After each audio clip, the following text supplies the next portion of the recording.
अस्सलाम वालेकुम, मैं हूं शाहजेब खानजादा। अपोजिशन की हुकूमत मुखालिफ तहरीक का दूसरा मरहला शुरू हो गया है। एक तरफ अपोजिशन के रहनुमाओं के राब्तों में तेजी आ गई है, मुशावरत हो रही है, मगर साथ ही बैक चैनल डायलॉग की बातें भी हो रही हैं। गुज़िश्ता रोज हुकूमती इत्तेहादी GDA के रहनुमा मोहम्मद अली दुर्रानी ने अपोजिशन लीडर शहबाज शरीफ से जेल में मुलाकात की और आज उन्होंने दावा किया कि सेनेट इंतखाबात होंगे और इस्तीफे मुलतवी हो जाएंगे। एक तरफ डायलॉग की बातें हो रही हैं तो दूसरी तरफ आज वफाकी काबीना ने शाहिद खाकान अब्बासी का नाम ECL से निकालने की मंजूरी भी दे दी है। यह मंजूरी उन्हें 2 हफ्ते के लिए अपनी बहन और बहनोई की अमेरिका में अयादत करने के लिए दी गई है। उनके बहनोई कोरोना की वजह से वेंटिलेटर पर हैं। फिर मीडिया पर यह खबरें आई कि शाहिद खाकान अब्बासी अमेरिका से वापसी पर लंदन में नवाज शरीफ से मुलाकात भी करेंगे और अहम पैगाम देंगे। कल शाहिद खान अब्बासी मौलाना फजलुर रहमान से मिले, जबकि 2 जनवरी को लाहौर में PDM का सरबराही इजलास भी होगा। जबकि अब से कुछ देर पहले मरियम नवाज ने भी ट्वीट की है कि PDM का फैसला है कि कोई मुज़ाकरात नहीं किए जाएंगे। मुस्लिम लीग नून के कायद पूरी तरह इस मौक़िफ़ के साथ खड़े हैं, इसलिए किसी तरह की मिनी या ग्रैंड डायलॉग की बातें बेमायनी हैं। इस जाली और कठपुतली हुकूमत को किसी तरह का NRO नहीं मिलेगा, ये पूरी कौम का फैसला है। ये मरियम नवाज ने ट्वीट किया। यह वाज़ेह हो कि गुज़िश्ता हफ्ते हमारे प्रोग्राम में फवाद चौधरी आए थे और उन्होंने बैकडोर जो डायलॉग है उसका हवाला दिया था, बैक चैनल डायलॉग का। साथ ही कहा था कि कुछ दिन में मामलात जो हैं वो रिजॉल्व होते नजर आएंगे, पोलिटिकल हीट कम होती नजर आएगी। साबिक वज़ीर आज़म शाहिद खान अब्बासी साहब हमारे साथ मौजूद हैं। भाई साहब बहुत शुक्रिया हमें शो में ज्वाइन करने के लिए। भाई साहब हम दुआगो हैं, अल्लाह आपके बहनोई को सेहत दे, मगर इस हुकूमत की तरफ से आपको इजाज़त मिली तो खबर आई कि जी आप वापसी में नवाज शरीफ साहब से भी मिलेंगे। साथ ही दुरानी साहब को इजाज़त मिली कि वो शहबाज शरीफ साहब से मिलें। वो वापस आकर बाहर आकर जो बातें कर रहे हैं उनसे मुलाकात के बाद वो भी आपने सुनी होंगी। क्या हुकूमत का रवैया नर्म हुआ है? कुछ बैक चैनल डायलॉग हुए हैं, नवाज शरीफ साहब ने ट्वीट किया, ऐसा कुछ नहीं है, क्या ऐसा हो रहा है? नहीं शाहजेब साहब, कोई ऐसी बात नहीं है। जो जहाँ तक पॉलिटिक्स है वो बड़ा सीधा है। PDM आज उसका एक बयानिया है, हम सब उस बयानी पर कायम हैं। जहाँ तक मेरा ज़ाती ताल्लुक़ है, ये मेरे बहन और बहनोई इनके दिसंबर 3 को मैंने अप्लाई किया था। मैं 1.5-2 साल से ECL में हूँ, तो मैंने उनसे कहा कि मैंने बीमार हैं, जाना चाहता हूँ। तो कल रात को उसकी इजाज़त मिली है। ECL में डालने की भी ज़रूरत नहीं थी। बहरहाल मैं मशकूर हूँ अरबाब इक़्तिदार का कि उन्होंने मुनासिब समझा। जहाँ तक दुरानी साहब की बात है, दुरानी साहब की जो मुलाकात है उसका हमें कोई इल्म नहीं था, अखबारों में ही देखा है या TV पर देखा है। दुरानी साहब की जो मुलाकात है इसका सियासत से कोई ताल्लुक़ मैं नहीं समझता हूँ कि है, क्योंकि शहबाज साहब को जेल में डाला गया जब वो अंडर ट्रायल थे, उसकी कोई ज़रूरत नहीं थी। आज उनकी अदम मौजूदगी में और उनकी मुशावरत से PDM का एक बयानिया है, उस पर हम सब कायम हैं। उसमें कोई लचक की गुंजाइश नहीं है, क्योंकि बयानिया ये कहता है कि मुल्क को आइन के मुताबिक चलाया जाए और जो मुल्क में हमने ये तजर्बे किए हैं नाकाम हो गए। बड़ी सीधी सी बात है। तो इसमें कोई बैक चैनल या ट्रैक 2 या इस किस्म की कोई चीज़ नहीं है। वैसे मगर दुरानी साहब ने यह भी कहा कि ज़ाहिर मामला तय पाने की और इन सारी बातें उन्होंने की, लॉन्ग मार्च के आगे जाने की बात अगर वो कर रहे हैं तो यही बात राना सनाउल्लाह साहब ने की कि सर्दी बहुत होगी, हम एक और डेडलाइन दे सकते हैं पहले लॉन्ग मार्च के बाद। दूसरी बात, पीपल्स पार्टी ने सेनेट इंतखाबात में हिस्सा लेने की बाई इलेक्शन की तो मोहम्मद जुबैर साहब ने भी कहा कि हाँ जी बाई इलेक्शन में हिस्सा लेना चाहिए, मैदान खाली नहीं छोड़ना चाहिए। तो सारी की सारी बातें आपस में कोऑर्डिनेट कर रही हैं कि कहीं ना कहीं कुछ क्या बैक चैनल चल रहा है जिसकी वजह से ये सारी बातें हो रही हैं। नहीं, मैंने कहा ना कि हर एक की अपनी राय मौजूद है, इसमें कोई शुबा नहीं है। आज पहले दिन भी थी और आज भी है। कुछ जमातों की राय है कि हमें इलेक्शन में हिस्सा लेना चाहिए, कुछ की राय है कि नहीं लेना चाहिए। लेकिन इस सारी बात का फैसला जो है वो PDM की लीडरशिप करेगी, जिस तरह पहले भी करते रहे, आज भी वही फैसले करेंगे। तो इसमें कोई इबहम नहीं है, कोई इसमें इख्तलाफ नहीं है।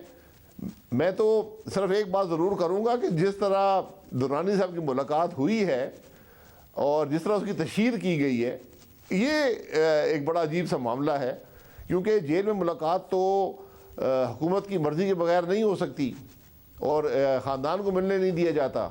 तो ये किसकी ईमा पर या किसकी मर्ज़ी से ये मुलाकात हुई है, ये कुछ बात पैदा करती है। लेकिन इसका कोई असर भी मुस्लिम लीग की सियासत पर या PDM की सियासत पर नहीं होगा। मगर भाई साहब, दो लोगों की मुलाकात हुई है ना। दूसरे फरीक शहबाज शरीफ साहब थे, बहुत देर तक खबरें चलती रही कि वो जाके मुलाकात करेंगे। शहबाज शरीफ साहब मना कर सकते थे मिलने से अगर उन्होंने नहीं मिलना था। नहीं, बिल्कुल मना कर सकते थे। हो सकता है उनके कोई ज़ाती ताल्लुकात हो, मुझे इसका इल्म नहीं है। लेकिन जेल में जो इंसान होता है उसको बाहर के हक़ाइक़ का इल्म नहीं होता। उन्होंने कहा होगा कि आपसे मुलाकात करने आए, वो चले गए होंगे, मुलाकात हो गई होगी। लेकिन मैं नहीं समझता हूँ कि उस मुलाकात में कोई सियासत डिस्कस हो सकती है या PDM के जो मामला है वो डिस्कस हो सकते हैं, PDM के फैसले डिस्कस हो सकते हैं। PDM के फैसले तो शहबाज साहब अपनी जमात से मुशावरत करते हैं और वो फैसले सरबराही इजलास में ही किए जाते हैं। अब भाई साहब, एक और खबर सामने आई। वैसे तो लंदन से फ्लाइट ऑपरेशंस बंद है, मगर क्या आप नवाज शरीफ साहब से लंदन में मिलते हुए वापस आएंगे अमेरिका से? नहीं, लंदन में तो लॉकडाउन है मुकम्मल, तो मेरा कोई ऐसा प्रोग्राम नहीं। वहाँ तो फ़्लाइट्स भी नहीं चल रही, तो मेरा तो अमेरिका जाने और वापसी का प्रोग्राम है। आजकल हर जगह मुख्तलिफ़ किस्म के लॉकडाउन हैं, क्वारंटीन है, तो मुझे तो 15 दिन की मोहलत मिली है, तो उसी के अंदर वापस आना है।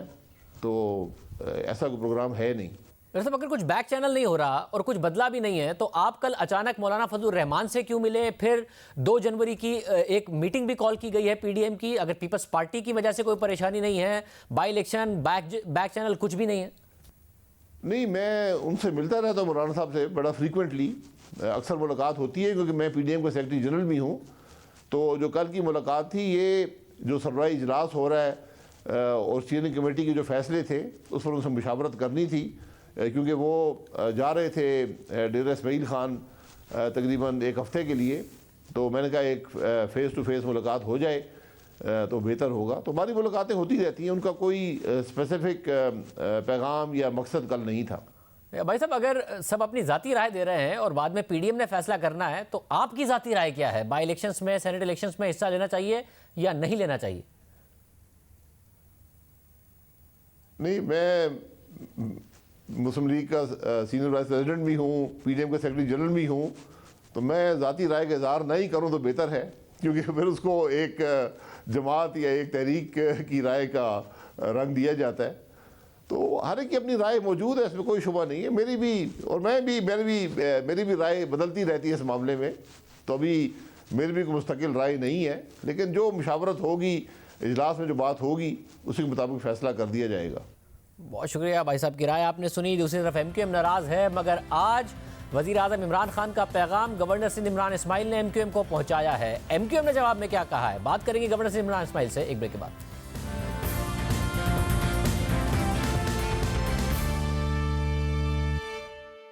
इस अवामी मुतालबे के लिए अवाम के से हमने रुजू करने का फैसला किया है। गलियों मोहल्लों में जाकर, इलाकों में जाकर, टाउन्स में जाकर अवाम से अगले लाहेअमल के हवाले से उनकी राय मालूम करेंगे। हम अपने तहफ़्फ़ुज़ात, अपने एतराज़ात और अपना लाहेअमल हुकूमत को बता दिया है। कोई हतमी फैसला हम बहुत जल्द कर पाएंगे। MQM इशारे जरूर दे रही है, मगर हतमी तौर पर कुछ नहीं कह रही है। गवर्नर सिंध इमरान इस्माइल ने आज MQM से रब्ता किया, वज़ीर आज़म इमरान खान का पैगाम भी पहुंचाया। क्या मामला तय पा गए हैं या नहीं पाए? गवर्नर सिंध इमरान इस्माइल साहब हमारे साथ मौजूद हैं। इमरान इस्माइल साहब, बहुत शुक्रिया। इमरान इस्माइल साहब, जाहिर है आप खुद इस बात के हामी हैं जो मरदमशुमारी के हवाले से और कराची के सेंसस के हवाले से MQM की राय है। आप कहते हैं कि वो बात बिल्कुल दुरुस्त है। नवंबर 2017 में CCI ने फैसला किया कि मरदमशुमारी का एक थर्ड पार्टी ऑडिट कराया जाए। आप उन्हें मुतमईन कर देते, ऑडिट करा लेते, वो भी नहीं कराया गया। आप हामी हैं तो आप लोगों ने क्यों नहीं कराया, या MQM ने आपको 2.25 साल में इतना पुश नहीं किया? क्या मामला होता रहा? नहीं, जब भी हमारी मुलाकात हुई उन्होंने ज़रूर ये नुकात उठाए कि जी इस पे हमें परेशानी है, इसको देख लीजिए। क्योंकि MQM खुद काबीना का हिस्सा है और मौजूद है काबीना में, तो वहाँ पर भी यकीनन वो ये बात उठाते होंगे और बात होती होगी। कुछ ना कुछ मजबूरियाँ इसमें रही हैं, इसमें नीयत का फुकदान नहीं है। वज़ीर आज़म का ये 100% उन्होंने, आज मैंने उनसे दोबारा बड़ी तफसीली बात की इसके ऊपर, और उन्होंने मुझे कहा कि हम 2022 में इसको हम तैयारी करेंगे, यानी कराएंगे इसको, और 2023 के आने वाले इंतखाबात जो हैं उससे पहले हम इस सेंसस को कंप्लीट करके कोशिश करेंगे कि अगले आने वाले इंतखाबात नए सेंसस के मुताबिक हों। यही बात मैंने आज डॉक्टर खालिद मकबूल सिद्दीकी को फ़ोन करके उन्हें ये बात बताई भी कि मैंने वज़ीर आज़म से बात की है और ये वज़ीर आज़म ने मुझे कहा है। और उसके ये इनकी मेरे ख्याल है प्रेस कॉन्फ्रेंस के बाद की बात है या शायद पहले की, क्योंकि मैं उनकी प्रेस कॉन्फ्रेंस आज की देख नहीं सका। तो जब आपने उनको ये पैगाम पहुंचाया तो उनको बात समझ में आ गई? उन्होंने क्या कहा? ये बात तो सारी MQM बशमूल खुद खालिद भाई ये बात को समझते हैं कि इस वक्त फौरी तौर से सेंसस नहीं हो सकते, इसमें टाइम लगेगा। उन्होंने भी मुझसे आज यही बात की कि ये हम भी जानते हैं कि इस वक्त सेंसस फौरी तौर से नहीं हो सकता, लेकिन हमें कोई जामे मंसूबा, कोई डेट, कोई इसकी समरी, कोई ऐसी चीज़ कॉन्क्रीट नज़र आ जाए तो हमारी तसल्ली इस पर हो जाए कि वफाक इस तरफ जा रहा है। मैंने आज वज़ीर आज़म का पैगाम उन्हें पहुँचा दिया। इंशाअल्लाह मैं वज़ीर आज़म से दोबारा भी इस पर बात कर लूँगा कि इसको बाकायदा तौर से समरी मूव करके और कोई डेट, कोई तारीख, कोई ऐसी चीज़ इस तरफ हो जाए जिससे तमाम स्टेक होल्डर्स को, न सिर्फ MQM को बल्कि PTI में भी इसमें बेचैनी है कि वो चाहते हैं कि सेंसस हो। कराची जैसा शहर, इतने बड़े मैग्नीट्यूड का शहर, 1 करोड़ 60 लाख आबादी, अब इसी आबादी के तनासुब से कराची को पानी मिलना चाहिए, इसी आबादी के तनासुब से कराची को बिजली मिलेगी, इसी आबादी के तनासुब से दीगर सहूलियात मिलेंगी, रोड होगा, गैस होगी, या तरक्याती बजट होगा इसी आबादी के हिसाब से होगा, सीटें भी इसी आबादी के हिसाब से होंगी। तो ये अगर कराची की आबादी इससे डबल नहीं है तो मैं समझता हूँ कि 3 करोड़ के लगभग इसकी कराची की आबादी होगी। और गौर साहब, आपने जब बात की और वज़ीर आज़म का पैगाम पहुंचाया तो मैं जानना चाह रहा हूं कि इख्तिताम किस बात पर हुआ, क्योंकि ज़ाहिर आपकी इत्तेहादी है एक ऐसे वक्त में जब PDM आपके खिलाफ तकारीर कर रही हो, जल से जुलूस कर रही हो, MQM अगर इत्तेहाद नहीं भी छोड़ती मगर आप पर तनकीद कर रही हो कि कारकर्दगी हुकूमत की अच्छी नहीं है, तो भी उसके एक मनफी असरात होते हैं। तो आपकी जो उनसे गुफ्तगू हुई है उसका इख्तिताम मस्बत बात पर हुआ है कि वो हुकूमत में ही रहेंगे? मैं समझता हूँ कि मुझे ऐसी फीलिंग है कि बड़ी मुस्बत बातचीत रही उनसे और मुस्बत अंदाज में ही अख्तिताम हुआ, इसलिए कि उनकी पार्टी के सीनियर अरकान भी उस वक्त कमरे में मौजूद थे और शायद गालिबन हैंड्स फ्री पर वो बात कर रहे थे, और क्योंकि बीच में कुछ लोग हिस्सा भी ले रहे थे गुफ्तगू में, और उनकी आज तशफ़ी भी इससे खासी हुई होगी, मेरी बात सुन के तसल्ली भी हुई होगी। लेकिन एक इसको अब अमली जामे की तरफ ले जाने के लिए और इसकी कोई समरी मूव होने के लिए, इसको काबीना में ले जाने के लिए इसमें जो वक्त दरकार है वो बहुत ज़्यादा नहीं होगा। मेरा ख्याल है कि बहुत जल्द ये चीज़ तय हो जाएगी। यानी आप पूरे एतमाद हैं कि MQM हुकूमत का हिस्सा भी रहेगी और इस तरीके से हुकूमत पर तनकीद भी नहीं कर रही होगी? मैं इसे 100% एतमाद मुझे इस पे है कि MQM हुकूमत का हिस्सा रहेगी, और न सिर्फ 2023 तक बल्कि जो आने वाली हुकूमत है वो भी मुझे लगता है कि इमरान खान साहब भी बनाएंगे तो उसका भी हिस्सा रहेगी। अगर इतना कुछ तय आ गया है तो फिर 2028 तक गवर्नर भी आप ही रहेंगे?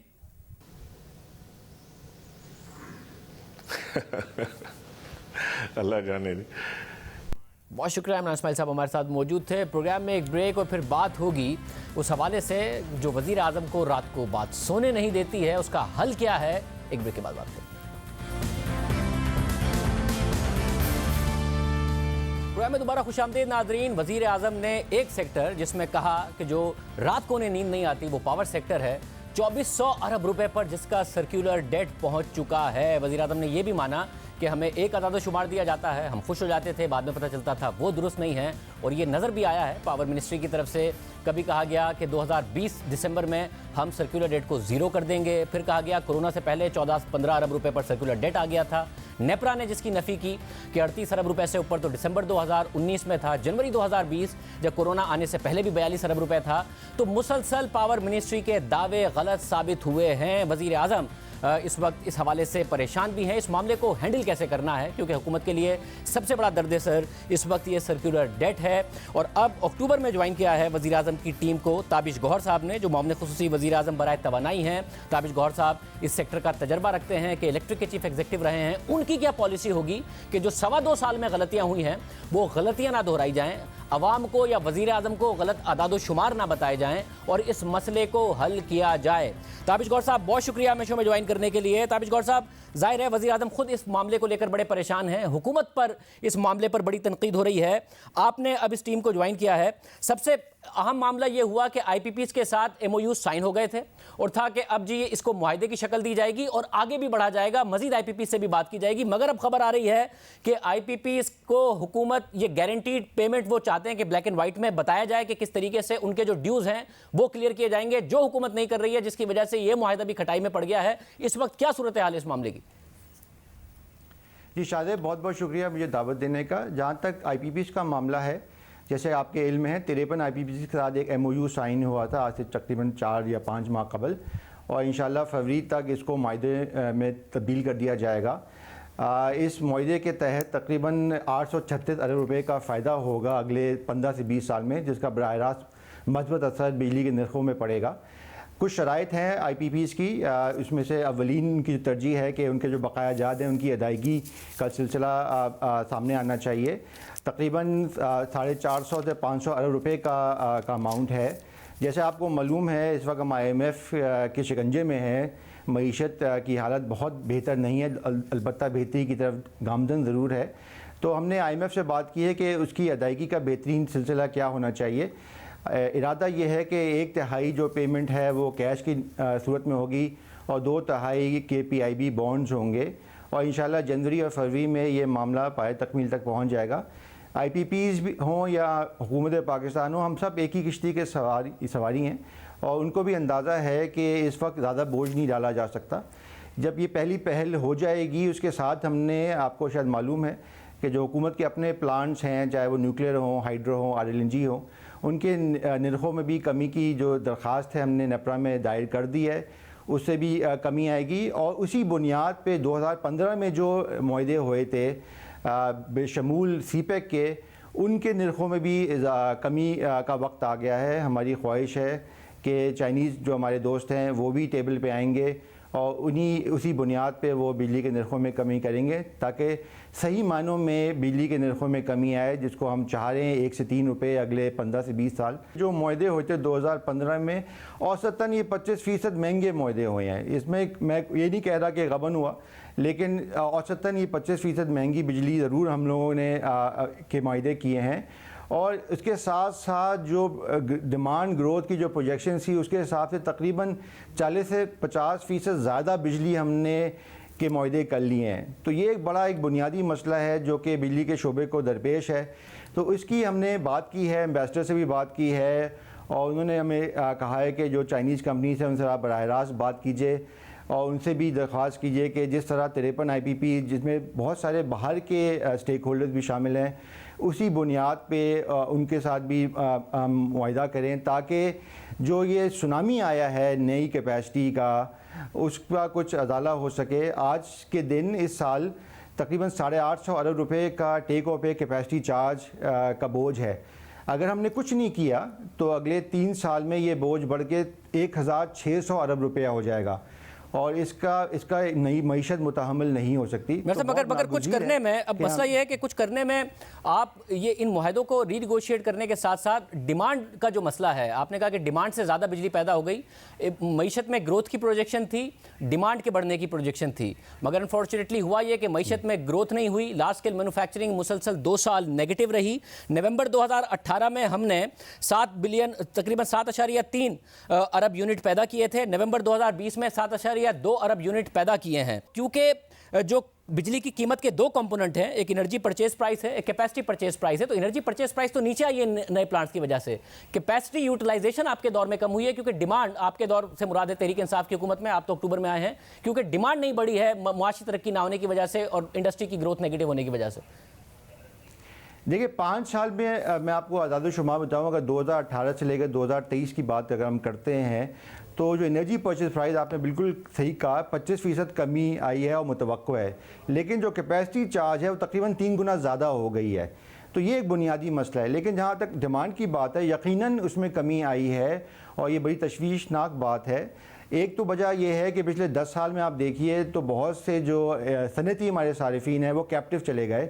इस वक्त तकरीबन 5000 मेगावाट कैप्टिव जनरेशन है जो कि अपनी खुद बिजली बना रहा है। पिछले दिनों आपको मालूम है हमने एक टैरिफ पैकेज अनाउंस किया था इंडस्ट्रीज़ के लिए, जिसके तहत पीक और ऑफ पीक का जो फ़र्क है उसको ख़त्म कर दिया था और छोटे जो सनती सारिफीन हैं उनको 50% रियायत दी थी हर इजाफी यूनिट कंजम्पशन की, और जो बड़े सारिफ हैं B4 कैटेगरी के उनको 25% रियायत दी थी। इसके इंशाल्लाह मज़बूत जो असरात हैं वो अगले साल आने शुरू हो जाएंगे। वही जो पुराना फार्मूला है जो गालिबन आपने के इलेक्ट्रिक में इन्वेंट किया था, कलेक्टिव पनिशमेंट का, जो फीडर्स पर लोड शेडिंग की जाती है, जब वो लोड शेडिंग करेंगे बजाय इसके कि इंडिविजुअल्स जो चोरी कर रहे हैं या फिर अपना बिल नहीं दे रहे हैं उनको आइडेंटिफाई करके पनिश करें, उसी पुराने मेथड पर अगर वो चलते रहेंगे और लोड शेडिंग करेंगे तो ये कैपेसिटी पेमेंट्स तो बढ़ती रहेंगी क्योंकि डिमांड होगी नहीं जब बिजली दे नहीं जाएगी और लोड शेडिंग की जाएगी, हालांकि पाकिस्तान में इतनी सारी बिजली मौजूद है। जी, डिस्कोर्स में मुझे 1 मिनट दीजिएगा शाहज़ेब, बड़ा अहम मौजू है। आज से एक आध साल पहले तक तो ये सबसे बड़ा मसला था, मेरे ख्याल में सबसे बड़ा हाथी आजकल वो कैपेसिटी चार्ज हो गया है। लेकिन डिस्कोर्स की जो छलनी है वो भी बहुत एक बुनियादी मसला है। औसतन ये 150 से 200 अरब रुपए का खसारा कौमी ख़जाने को बर्दाश्त करना पड़ता है। 4 से 5 डिस्ट्रीब्यूशन कंपनियाँ हैं, कोयटा, पेशावर, हैदराबाद, सक्कर और मुल्तान, जो कि 70 से 80% उसको कंट्रीब्यूट करती हैं। 3-4 यहाँ इश्यूज़ हैं जिसको हमने तय करना है। एक तो ये है कि अब ये वक्त आ गया है कि जो सूबाई और मकामी हुकूमतें हैं उनको भी अपना किरदार अदा करना होगा। ये लास्ट माइल बिजनेस है, ये एक मकामी मसला है, ये अवामी मसला है और इसको सिर्फ इस्लामाबाद से बैठ के आप सक्कर या हैदराबाद को नहीं चला सकते। सूबाई हुकूमतों का भी एक किरदार होना बहुत ज़रूरी है। तकरीबन निस्फ तो उनको बोझ बांटना चाहिए, ना सिर्फ सब्सिडी की मद में बल्कि लॉसेस की मद में।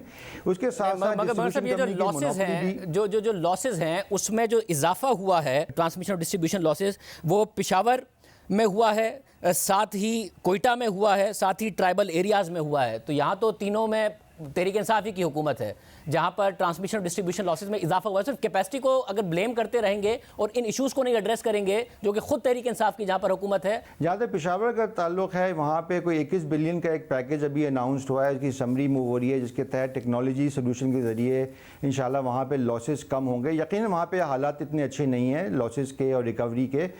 1% लॉस जो होता है तकरीबन 16-17 अरब रुपये सालाना का खसारा फिर कौमी ख़जाने को बर्दाश्त करना पड़ता है। तो यकीनन सूबाई हुकूमत, चाहे वो PTI की हुकूमत हो या PTI की हुकूमत ना हो, सिंध में जैसे, वहाँ पे फेडरेशन और सूबाई हुकूमतों को मिल के ही डिस्ट्रीब्यूशन कंपनी को बेहतर करना होगा। पिछले 2 साल में सर्कुलर डेट में इजाफा हुआ है, इसमें कोई शक नहीं। तकरीबन 25% आप कह सकते हैं शाहज़ेब जो कि डिस्ट्रीब्यूशन कंपनी से रिलेटेड है और 75% जो कि नॉन डिस्ट्रीब्यूशन कंपनी से रिलेटेड है, यानी कि उसका ताल्लुक़ है सियासत से, उसका ताल्लुक़ है मुख्तलिफ पॉलिसी से। यानी कि जैसे अगर टैरिफ नहीं बढ़ाया पिछले हुकूमत ने आखिरी साल में, उसका जो खमियाजा इस हुकूमत ने भुगता। इसी के साथ साथ जो IMF की जो मुख्तलिफ शराइत थी जिसकी वजह से डॉलर की कीमत, रुपये की कीमत गिर गई, अफरात ज़र में इजाफा हुआ, सूद की शरह बढ़ गई। टैरिफ का 60 से 80% जो हिस्सा है वो डॉलर से लिंक्ड है। इसकी वजह से बिजली के नरखों में इजाफा हो, फिर कोविड आ गया जिसको आप इनकार नहीं कर सकते।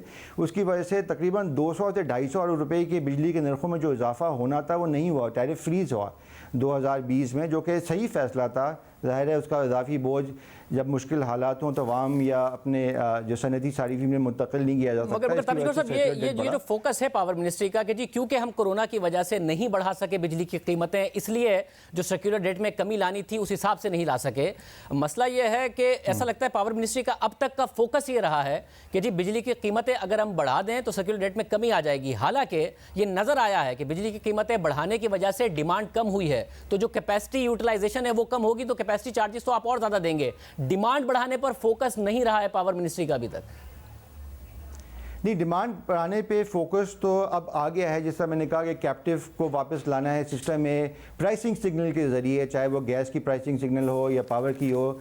इसी तरह हम लोगों ने जो इंडस्ट्रियल सपोर्ट पैकेज अनाउंस किया उससे भी इंशाल्लाह उम्मीद है कि वापस डिमांड ग्रोथ होगी और मईशत में जब बेहतरी आएगी, लोग ज़्यादा एयर कंडीशन ख़रीदेंगे या अपने जो इलेक्ट्रॉनिक अप्लाइंसेस है ख़रीदेंगे, तो उससे भी बिजली की तलब में इजाफा होगा। इसी तरह अगले सर्दियों में हम नहीं कर पाए, स्पेस हीटिंग को हम चाह रहे हैं कि वो इलेक्ट्रिसिटी में कन्वर्ट कर दें, हम गैस। तो इस तरह की बहुत सी चीज़ें हैं जिनको करना ज़रूरी है, नागुज़िर है, जिससे बिजली की तलब में इजाफा हो। लेकिन जो डिस्ट्रीब्यूशन कंपनी की हम बात कर रहे थे वो बड़ा अहम मौजू है, क्योंकि जो एक्सक्लूसिविटी है, मोनोपली है, वो भी अगले 3 साल में इंशाल्लाह ख़त्म हो जाएगी और कंपटीशन जब आएगा तो फिर बिजली की नरखों में कमी भी आएगी और लोगों को बेहतर सहूलत भी मुहैया होगी, जिस तरह टेलीकॉम सेक्टर में हुआ था। अभी ये मोनोपलीज चल रही हैं, इसलिए मैं निष्कारी के ख़िलाफ़ हूँ जब तक ये मोनोपलीज हैं।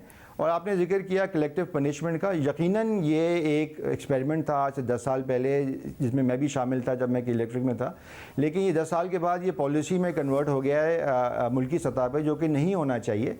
यकीनन ये इज्तिमाई जो सज़ा है इसको ख़त्म होना चाहिए और डिस्ट्रीब्यूशन कंपनी के लोगों को ज़्यादा मेहनत करने की ज़रूरत है। एक और मसला ये है जो सर्कुलर डेट में इजाफे की वजह बन रहा है और नेपरा की रिपोर्ट कहती है कि जी एफिशिएंट प्लांट्स की जगह इनएफिशिएंट प्लांट्स को चलाया जा रहा है, वो भी गैस के। नेपरा भी कह रहा है कि इनएफिशिएंट प्लांट्स हमारी तरफ से चलाए जा रहे हैं। क्या वजह है कि एफिशिएंट LNG प्लांट्स मौजूद हैं फिर भी इनएफिशिएंट प्लांट्स को चलाया जा रहा है और गैस को जाया किया जा रहा है सर्दियों में जबकि अवेलेबल भी नहीं है? देखिए, दो तरह की कुदरती गैस है हमारे मुल्क में। एक सिस्टम गैस कहलाती है जो पाइपलाइन में आती है, और एक है जो स्टैंडर्ड फील्ड से आती है, जो कि जिसका कोई और इस्तेमाल नहीं है। इसको हमने यकीनन उनकी प्राइसिंग को हमने चेंज करना है। इस पर भी समरी मूव हो रही है कि वो गैस जिसका कोई इस्तेमाल ना हो, सिवाय इसके कि वो पावर प्लांट्स में ही बर्न हो, उसकी रेट को कम करके, ताकि जो हमारी अपनी कुदरती गैस है उससे बिजली जो बने वो सस्ती बने। लेकिन उसके साथ साथ मैं ये बता दूं, मेरिट ऑर्डर के वाले से बहुत बात होती है, और अगर उसको आप तनासब में देखें तो आज से 10 साल पहले 40% बिजली फर्नेस ऑयल पे चलती थी। 2017-18 में 27% थी, पिछले साल 5% हो गई, इस साल 4% है, और अगले साल इंशाल्लाह और भी कम हो जाएगी। तो फर्नेस ऑयल जिसको महंगी बिजली कहते हैं 13-14 रुपए वाली, उसमें बदतजीज कमी आ रही है। मगर ताबिश साहब ये बात नदीम बाबर या उमर अयूब कहते हैं तो समझ में आता है कि वो अपनी 2-2.25 साल की परफॉर्मेंस को डिफेंड कर रहे हैं, मगर जब आप कहते हैं, आप अक्टूबर में आए हैं, तो ये समझ में इसलिए नहीं आता कि ओवर द ईयर्स फिर तो अब से 5 साल पहले हम 52% बिजली फर्नेस ऑयल से बनाते थे, मगर जब से एलएनजी के प्लांट्स आए हैं तब से हमें उसे बिल्कुल ही कम कर देना चाहिए था। मसला यह है कि इस साल के 11 माह में 23,638 मेगावाट हमने एलएनजी से पैदा किए हैं, पिछले साल 27,000 किए थे, यानी तकरीबन 3,500 मेगावाट हमने एलएनजी से कम बिजली पैदा की है। मगर उसके बावजूद फर्नेस ऑयल से हमने 4,285 मेगावाट बिजली पैदा की है। जून के महीने में के इलेक्ट्रिक ने एलएनजी मांगी, मगर जुलाई के महीने में 18 महीने की सबसे ज्यादा फर्नेस ऑयल से बिजली पैदा की गई। पीएसओ से 1,95,000 टन फर्नेस ऑयल मंगाया गया। तो कोई वजह नहीं थी। हम 5 साल पहले 52% करते थे क्योंकि एलएनजी नहीं थी, 2 साल पहले 19-20% करते थे क्योंकि एलएनजी के प्लांट्स आ रहे थे। इस साल वजह नहीं थी कि हम इतनी महंगी बिजली पैदा करते हैं जबकि एलएनजी के प्लांट्स कम कैपेसिटी पर चल रहे थे, एलएनजी का टर्मिनल खाली पड़ा था, दुनिया में एलएनजी सस्ती मिल रही थी कि इलेक्ट्रिक एलएनजी मांग रहा था, जुलाई में मंगा के उन्हें फर्नेस ऑयल दे दिया। देखिए, के इलेक्ट्रिक की जो आपने बात की, वहाँ तो इनके पास एक ख़ास मकदार में ही पावर प्लांट्स हैं जो कि गैस को बर्न कर सकते हैं। उसके बाद उनको फर्नेस ऑयल चलाना उनके लिए नागुज़ीर हो जाता है, बिकॉज अगर उनकी डिमांड 3,000 मेगावाट है समर में, तो उनको फर्नेस ऑयल तो चलाना पड़ेगा, उसके बाद उनके पास कोई चॉइस नहीं है। जहाँ तक हमारे अपने पावर प्लांट्स हैं सिस्टम के अंदर, ज़ाहिर है उसमें जितना एफिशिएंट प्लांट होगा उतना ही उसको चलना चाहिए, उसको जितनी एलएनजी की ज़रूरत है उसको पहुँचानी चाहिए। अगर टर्मिनल में या पाइपलाइन में कैपेसिटी कंस्ट्रेंट्स आ रहे हैं तो वही दूसरा मसला, उस पर आपने बहुत बात कर ली है शायद पहले भी। तो लेकिन जाहिर है मेरिट ऑर्डर जिसको हम कहते हैं कि सबसे पहले सबसे सस्ती बिजली बनाई जाए, उसके बाद उससे महंगी बिजली बनाई जाए, इस पर हम सबको अमल पैरा होना चाहिए। मैं सिर्फ ये कह रहा था कि अगर एज अ सिस्टम माशाल्लाह से जहाँ 52% बनाते थे, अब कम होकर 4% हो गया है। जी, कम होकर 4% हो गया है, मगर 4% पर भी सवाल है कि क्यों हो गया है। जुलाई के महीने में क्या जरूरत थी 18 महीने का हाईएस्ट फर्नेस ऑयल इंपोर्ट करने की। साथ ही के इलेक्ट्रिक को आप बहुत अच्छी तरह जानते हैं, के इलेक्ट्रिक को हम मई जून जुलाई में 250 मेगावाट तक 250 MMCFD तक गैस दे रहे थे। उसके बाद हमने उनको एलएनजी कम कर दी, एलएनजी सस्ती मिल रही थी, टर्मिनल पर कैपेसिटी थी, तो हमें क्या जरूरत थी फर्नेस ऑयल मंगाने की, जब इतनी सस्ती एलएनजी मंगा के हम के इलेक्ट्रिक को दे सकते थे। पीएसओ ने भी लिखा है पेट्रोलियम मिनिस्ट्री को कि जी एलएनजी का अल्टरनेट दे दें, मगर नहीं दी गई। तो इससे सवाल उठता है कि क्या जरूरत है अरबों रुपए कौम के जाया करने के, जब सस्ते ऑप्शंस मौजूद हैं और सर्कुलर डेट में इजाफा करने के। नहीं, बेशक देखिए, सबसे जो सस्ती बिजली होगी या सबसे सस्ता जो फ्यूल होगा उसी को इस्तेमाल करना चाहिए, इसमें तो कोई दो राय नहीं है। जुलाई में क्या तकनीकी वजूहात थी उस पर मैं नहीं जाना चाह रहा, वो उस पर आप पहले भी बात कर चुके हैं। मैं तो सिर्फ आगे का देख रहा हूँ कि जैसे जैसे बिजली के निर्खों में इजाफा होगा, ज़ाहिर है उसका मनफी असर तलब पे भी पड़ेगा। तो इस पर तो कोई दो राय नहीं है कि हमने सस्ती बिजली बनानी है, सस्ती बिजली लोगों को मुहैया करनी है, और जो सारे एफिशिएंट प्लांट्स हैं उनका ज़्यादा से ज़्यादा इस्तेमाल करना है, इसमें कोई दो राय नहीं हो सकती। आप क्या कोई रियलिस्टिक नंबर देना चाहेंगे? ज़ाहिर है वज़ीर आज़म खुद गिला कर रहे हैं कि उनको बड़े ही गैर हकीकी नंबर्स दिए गए, वो समझते थे परफॉर्मेंस अच्छी है, कह दिया गया जी दिसंबर 2020 तक जीरो कर देंगे, फिर उन्हें बता दिया गया कि जी कोरोना से पहले तो 14-15 अरब रुपये हो गया था। ये सारे अदाद-ओ-शुमार गलत थे, नेपरा ने भी इनकी नफ़ी की। आप जो एक सही होप वज़ीर आज़म को और कौम को देना चाहेंगे वो क्या होगी कि जी हम इस सर्कुलर डेट को कहाँ ले जाएंगे दिसंबर 2021 तक, फिर दिसंबर 2022 तक, ये कहाँ खड़ा होगा? देखिए, इस वक्त तो तकरीबन 2.3 ट्रिलियन रुपये यानी 2,300 अरब रुपये का सर्कुलर डेट खड़ा हुआ है, ये तो सबको मालूम ही है। इनमें तकरीबन आधा जो पाक हुआ है PHPL की बुक्स के ऊपर, आधा CPPA की बुक्स के ऊपर है, उसमें से इंशाल्लाह 450-500 रुपये की अदायगी हो जाएगी IPPs की, जैसे मैंने पहले जिक्र किया, तो वो कम हो जाएगा। असल सवाल है कि जो इसकी इजाफे की रफ्तार को कैसे कम किया जाए। जो इस रवा माली साल के जो 4 या 5 महीने गुजरे हैं उसमें इस रफ्तार में तकरीबन 15 से 20% कमी ज़रूर आई है, लेकिन मैं कतई दावा नहीं कर रहा कि ये हतमी तौर पे आ गई है और ऐसा ही रहेगा। बहुत मेहनत करने की ज़रूरत है हमें, और मेरी ख्वाहिश ये होगी कि अगले 3 साल में जो ये सर्कुलर डेट है, गर्दिशी कर्जा जिसे आम तौर पे कहा जाता है, ये एक सब्सिडी का भी नाम है और ये सब्सिडी शायद ज़ीरो कभी ना हो। तो ये हो सकता है कि हम अगले 3 साल के बाद इसकी जो इजाफा है उसको 10 बिलियन पर माह पे ले आएँ ताकि साल में 120 अरब रुपये ज़्यादा ना बढ़े। तो ये मेरे ख्याल में बहुत बेहतर परफॉर्मेंस होगी हमारी हुकूमत की। बहुत शुक्रिया। हम उम्मीद करते हैं कि ताबिश गौहर साहब आप इस इशू को रिजॉल्व करने में कामयाब हों, क्योंकि ये बहुत ही क्रिटिकल इशू पाकिस्तान के लिए है। प्रोग्राम में एक ब्रेक शामिल करते हैं। पूरा मुल्क आज बानी पाकिस्तान कायद-ए-आज़म मोहम्मद अली जिन्ना का 145वां यौम पैदाइश मना रहा है। कायद-ए-आज़म ने पाकिस्तान बनने से पहले और पाकिस्तान बनने के बाद वाज़ेह अल्फाज में बताया कि पाकिस्तान कैसे चलेगा, हुकूमती निज़ाम क्या होगा, ब्यूरोक्रेसी का क्या किरदार होगा, अक़लियतों को क्या हुकूक हासिल होंगे। 11 अगस्त 1947 को दस्तूर साज असेंबली से खिताब करते हुए उन्होंने कहा कि पाकिस्तान में आप आज़ाद हैं। आप आज़ाद हैं अपने मंदिर में जाने के लिए, आप आज़ाद हैं अपनी मसाजिद में जाने के लिए और किसी भी इबादत गाह में जाने के लिए। आपका कोई भी मजहब, ज़ात या मसलक हो सकता है, रियासत के उमूर का इससे कोई ताल्लुक नहीं। इसके बाद आप देखेंगे कि कुछ अरसा गुजरने के बाद हिंदू हिंदू नहीं रहेंगे और मुसलमान मुसलमान नहीं रहेंगे। मैं ये बात मजहबी मायनों में नहीं कह रहा हूँ, क्योंकि ये तो हर फर्द के निजी अकीदे का मामला है, बल्कि रियासत के बाशिंदे होने की बिना पर सियासी मायनों में कह रहा हूँ। साथ ही कायद-ए-आज़म मोहम्मद अली जिन्ना ने रियासत कैसे चलेगी ये भी बता दिया। 14 जून 1948 में कोयटा कमांड कॉलेज की तकरीब में हलफबरदारी से खिताब करते हुए कायद-ए-आज़म ने कहा कि मैं आपको याद दिलाना चाहता हूं कि अगर आपके पास वक्त हो तो आइन का मुतालिया करें, जिसमें लिखा है कि एग्जीक्यूटिव अथॉरिटी पाकिस्तानी हुकूमत के सरबराह से शुरू होती है, जो इस वक्त गवर्नर जनरल है। इसलिए आपके पास जो भी अहकामात आते हैं वो एग्जीक्यूटिव अथॉरिटी की मंजूरी के बगैर नहीं आ सकते, और यही कानूनी तरीका कार है। इससे पहले अगस्त 1947 में कायद-ए-आज़म मोहम्मद अली जिन्ना से जब फौज के एक जूनियर अफसर ने अपने तहफ़्फ़ुज़ात का इजहार किया कि फौज के आला ओहदों पर गैर मुल्की तैनात हैं, इन गैर मुल्की अफसरान के बजाय हमें मौका दिया जाए और मकामी अफसरान को आला ओहदों पर फाइज किया जाए, तो इस पर कायद-ए-आज़म मोहम्मद अली जिन्ना ने गुस्से में जवाब दिया कि मत भूलें, फौज अवाम की मुलाजिम है, मुल्की पॉलिसी आप नहीं हम सिविलियन बनाते हैं, हम चीज़ें तय करते हैं और आपका काम उन पर अमल दरामद करना है। पाकिस्तानी फौज अवाम की फौज है, फौज इतना एग्जीक्यूटिव का हिस्सा नहीं जितना अवाम का है। पाकिस्तानी फौज बैरूनी खतरों का वाहिद दिफा है, इसे सियासी क्यों बनाएं। इजाज़त दीजिए, अल्लाह हाफ़िज़।